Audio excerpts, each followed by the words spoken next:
থেকে ঠিক 1 বছর আগে এই লক্ষ্মীপুরের মাটিতে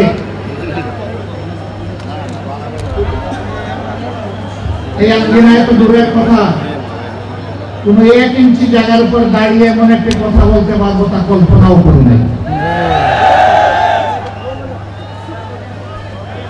কেন করি নাই? আমার আগে জনাব মৌলানা এটিএম মাসুম বলে গেছেন, এই লক্ষ্মীপুর হাজার ঐতিহ্যের ধারক এবং স্মারক, অসংখ্য আলিম উলামার চারণ ভূমি, অসংখ্য জ্ঞানী গুণী ব্যক্তি এই লক্ষ্মীপুরে জন্ম নিয়েছেন, তারা দেশকে নেতৃত্ব দিয়েছেন। কিন্তু বাংলাদেশের স্বাধীনতার পর একটি গোষ্ঠী আমাদের প্রিয় লক্ষ্মীপুরকে সন্ত্রাসের জনপদে পরিণত করেছিল। বিশেষ করে একটি কুখ্যাত পরিবার, আপনারা সবাই তাদেরকে চিনেন, জানেন, আমার চাইতে বেশি চিনেন। এই সন্ত্রাসীরা আমার ভাই ডাক্তার ফয়েজ আহমদ, যাকে বলা হতো মানবিক চিকিৎসক, তাকে সহ অসংখ্য দেশপ্রেমিক মানুষকে তারা খুন করেছে। তবে যতদিন তারা ক্ষমতায় থাকে ততদিন তারা রাজা, আর যখন ক্ষমতা হারায় তখন তারা গর্তের ইঁদুর। এখন কি রাজার হালতে আছে তারা? এমন জীবনের শিক্ষা, যে জীবনে বাতাস পরিবর্তন হলে মানুষকে ইঁদুর বনে যেতে হয়। এমন রাজনীতিকে ঘৃণা করি, যেই রাজনীতি করতে গিয়ে দেশ ছেড়ে পালাতে হয়।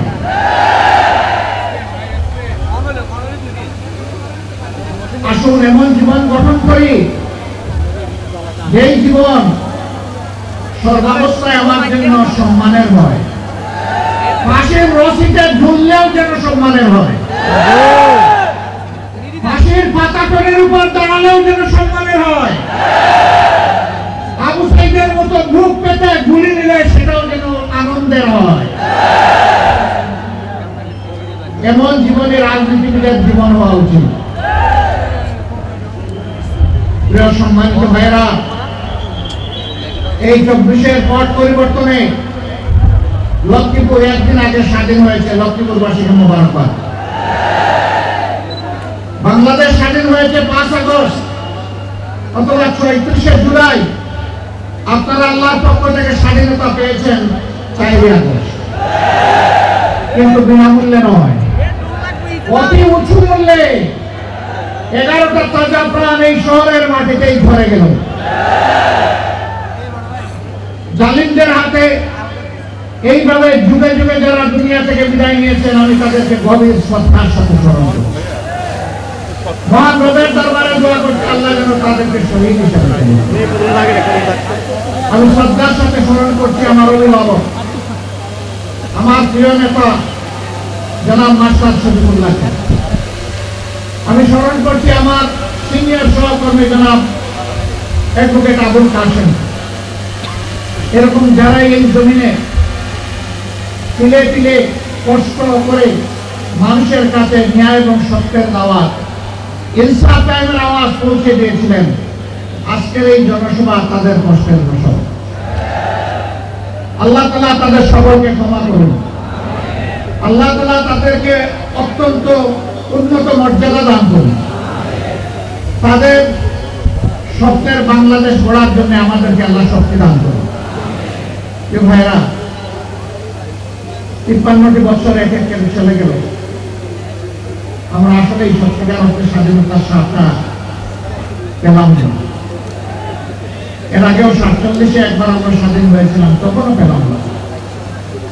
এখন 24-এ মানুষ ভোগ করা আশা নিয়ে, ভোগ পেতে দেওয়া গুলি নিয়ে মানুষ আশা করেছিল যে 24-এর পরে সমস্ত দুঃশাসন এবং সমস্ত দুর্নীতির অবসান হবে। আমরা কি মুক্ত হতে পেরেছি? আমাদের সন্তানেরা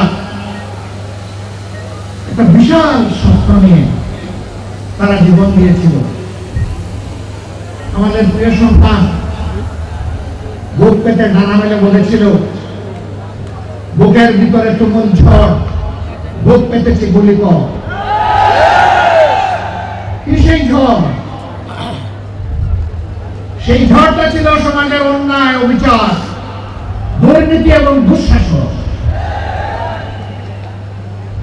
কোন যুগেই যুবকরা কখনো দুর্নীতি এবং দুঃশাসনকে সমর্থন করে না, বরঞ্চ তার বিরুদ্ধে গর্জে উঠে, প্রতিবাদ করে, প্রতিরোধ করে, যুদ্ধ করে বিজয়ী হয়, হয় শহীদ হয়, না হয় গাজী হয়, মাঝখানে আর কিছু থাকে না।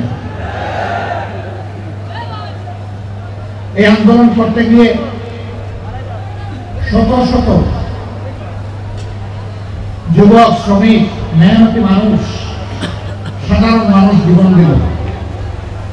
34,000 মানুষ গুরুতর আহত হয়ে পঙ্গু হয়ে গেল।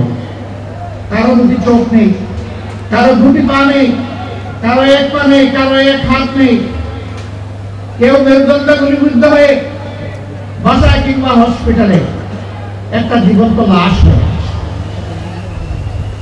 উঠে বসতে পারে না, নিজের প্রয়োজন সারতে পারে না, তাকে চালানোর জন্য 1 বা 2 জন মানুষের সহযোগিতা প্রয়োজন হয়।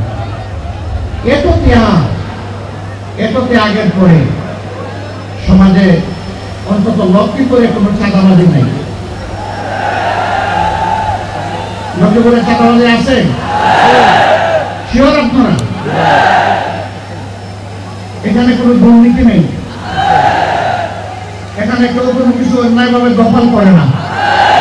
এই সবগুলো আছে। যারা এগুলা করেন তারা কোন দলের, তারা কোন ধর্মের, তারা কোন প্রজাতির, তারা কোন গোষ্ঠীর, এটা না দেখে বিনয়ের সাথে অনুরোধ করো, বন্ধুরা দয়া করে ওই শহীদদের রক্তের প্রতি একটু সম্মান দেখাও। আমাদের শহীদের রক্তকে তোমরা অপমানিত করবা না। এ অপকর্ম ছেড়ে দাও। তোমাদের যদি খাওয়ার অভাব হয়, আমরা আশ্বস্ত করছি, এই সমস্ত মানুষগুলো মিলে আল্লাহ আমাদেরকে যে নিয়ামত এবং রিজিক দিয়েছেন, আমরা ভাগ বাটোয়ারা করে খাবো। তবুও তোমরা চাঁদাবাজি ছেড়ে দাও, দখল বাণিজ্য ছেড়ে দাও, তোমরা মানুষকে কষ্ট দিও না। আলহামদুলিল্লাহ, বাংলাদেশের জনগণ সাক্ষী, বিশ্ববাসীর সাক্ষী।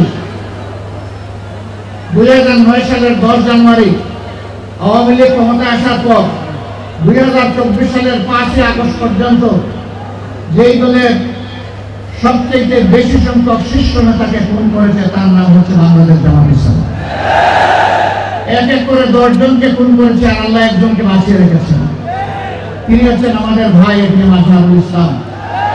আফসোসের বিষয়, 6টি মাস চলে গেল, বাংলাদেশ ফ্যাসিবাদীদেরকে তাড়ালো, কিন্তু ফ্যাসিবাদে বোঝা এখনো এটিএম আজহারুল ইসলামের ঘাড়ের উপরে রয়ে গেল।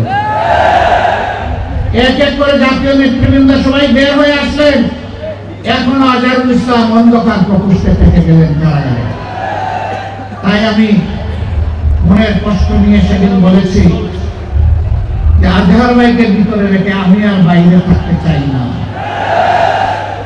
আমি সরকারকে অনুরোধ করেছি, আগামী 25 তারিখ আমি স্বেচ্ছায় নিজেকে আইন শৃঙ্খলা বাহিনীর হাতে তুলে দিয়ে বলবো, আমাকে গ্রেফতার করুন এবং আমাকে কারাগারে পাঠান। যেদিন আজহারুল ইসলামের মুক্তি হবে তার পরের দিন আমার মুক্তিটা দিয়ে। 13টি বছর কারাগারের অন্ধকার প্রকোষ্ঠে ঢুকে ঢুকে জীবনের সাথে তিনি লড়াই করছেন। এই সময়টা প্রিয়তমা সহধর্মিনীকে তিনি হারিয়েছেন। এই সময়টা তার পরিবার ছিন্ন ভিন্ন হয়ে গিয়েছে। সেই মানুষটার উপরে আর জুলুম করবেন না, দয়া করে তাকে এখনই মুক্তি দেওয়ার ব্যবস্থা করুন। যদি মুক্তি না দেন, বাংলাদেশ জামাতে ইসলামীকে সরাসরি ভাবে আক্ষরিক করতে এই দেশের 3 কোটি প্রাপ্তবয়স্ক মানুষ সমর্থন করে এই 3 কোটি মানুষকে জেলে নেওয়ার জন্য প্রস্তুত হয়ে যান।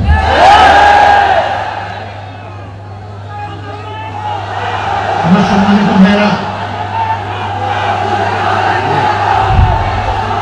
এই 54 বছরে এই বাংলাদেশে অনেক কিছু ঘটে গিয়েছে।